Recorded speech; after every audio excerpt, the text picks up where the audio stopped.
crisis action at consulting company PwC. Quite clearly what went on there is completely unacceptable. An apology released from the acting CEO for breaking government confidentiality, inadequate governance at the firm, and a culture that put profit before purpose. They want the scrutiny to stop, but in my view, this is too little and it's too late. 9 partners have been directed to go on leave immediately, while an internal investigation into the scandal is complete. That report will now be published in full. Chairs of its governance board and designated risk committee are stepping down, and 2 independent, non-executive directors will be appointed to the governance board. PwC will seek to ring-fence services to the federal government, with a standalone executive and governance board to oversee those operations. You would not want to be Kristin Stubbins today, would you?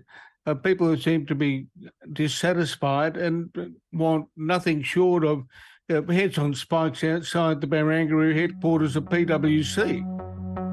An investigation is examining potential criminal charges against a PwC partner, as staff from the firm work inside the Australian Federal Police. The actual investigation itself might not get corrupted by any other engagement that PwC has with the AFP, but the problem being people outside don't see that.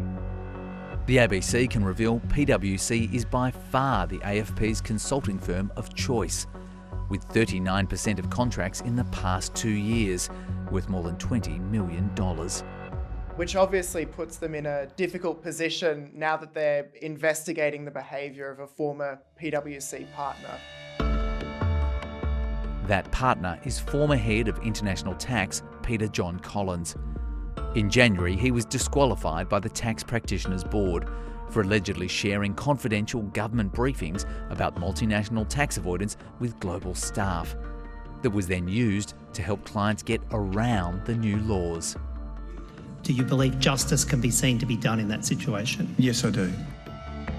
The AFP says the investigation will be on a strictly need-to-know basis. There is no possible way PwC personnel will be able to access the investigation team. And as internal auditors, PwC does not have a compulsion power that enables them to get documents. People share car parks, they share coffee space, they, talk to each other in corridors. We really need a real separation of an investigation capability and a consulting capability. The Greens are calling for PwC to be blocked from providing tax advice. I think that we need to see much stronger action in relation to the whole entity of PwC. 5 years ago, Treasury was asked by the Tax Office about a potential breach. In 2020, the Tax Practitioners Board asked as well. But Treasury only referred the matter to the AFP for potential criminal investigation last week.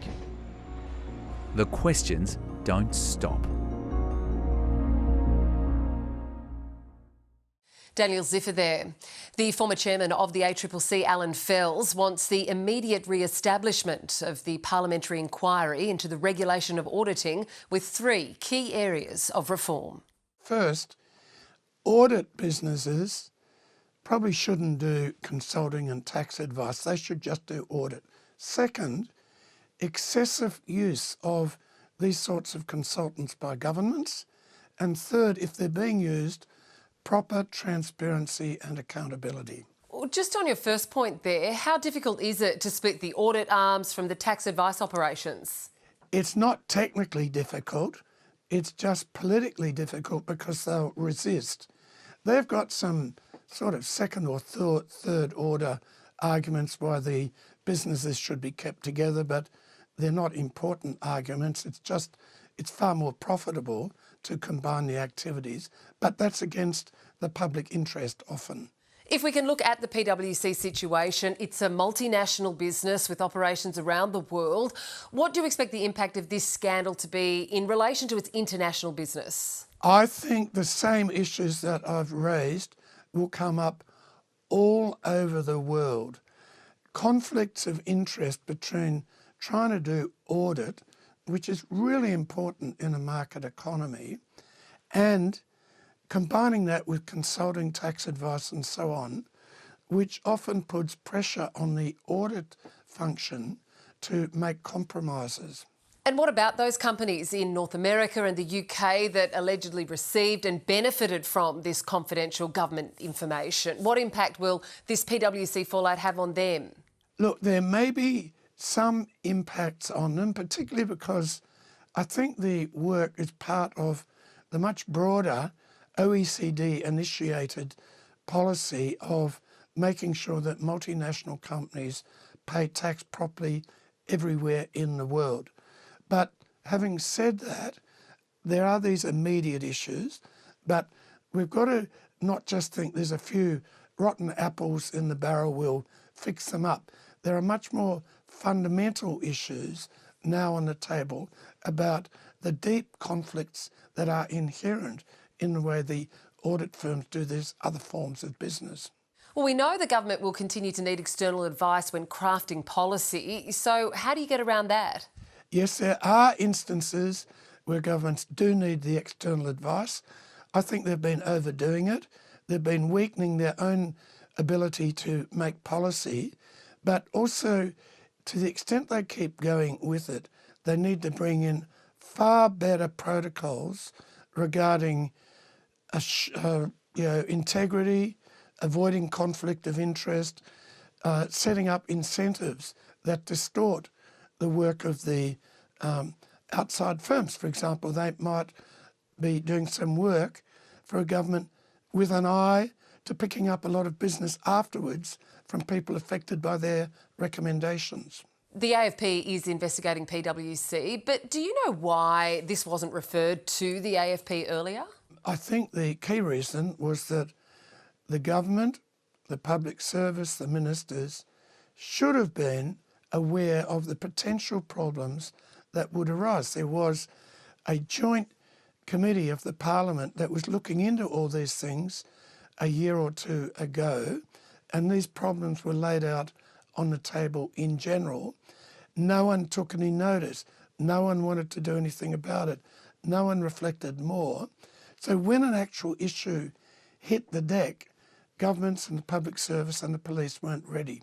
So what then do you want answered at Senate estimates this week? I would like the Senate estimates, of course, to look into the immediate questions about PwC, but to raise broader issues about whether the audit firm should be doing consulting and tax advice, whether in general there should be better government processes, and whether or not there's excessive use of them. So I hope Senate estimates leads on to something much broader than just the immediate issues, even though the immediate issues, including possible criminal behaviour, are of very high concern.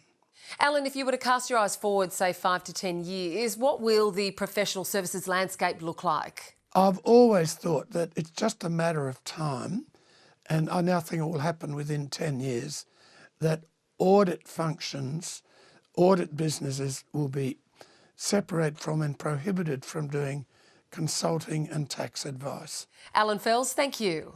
Thank you, Kathy.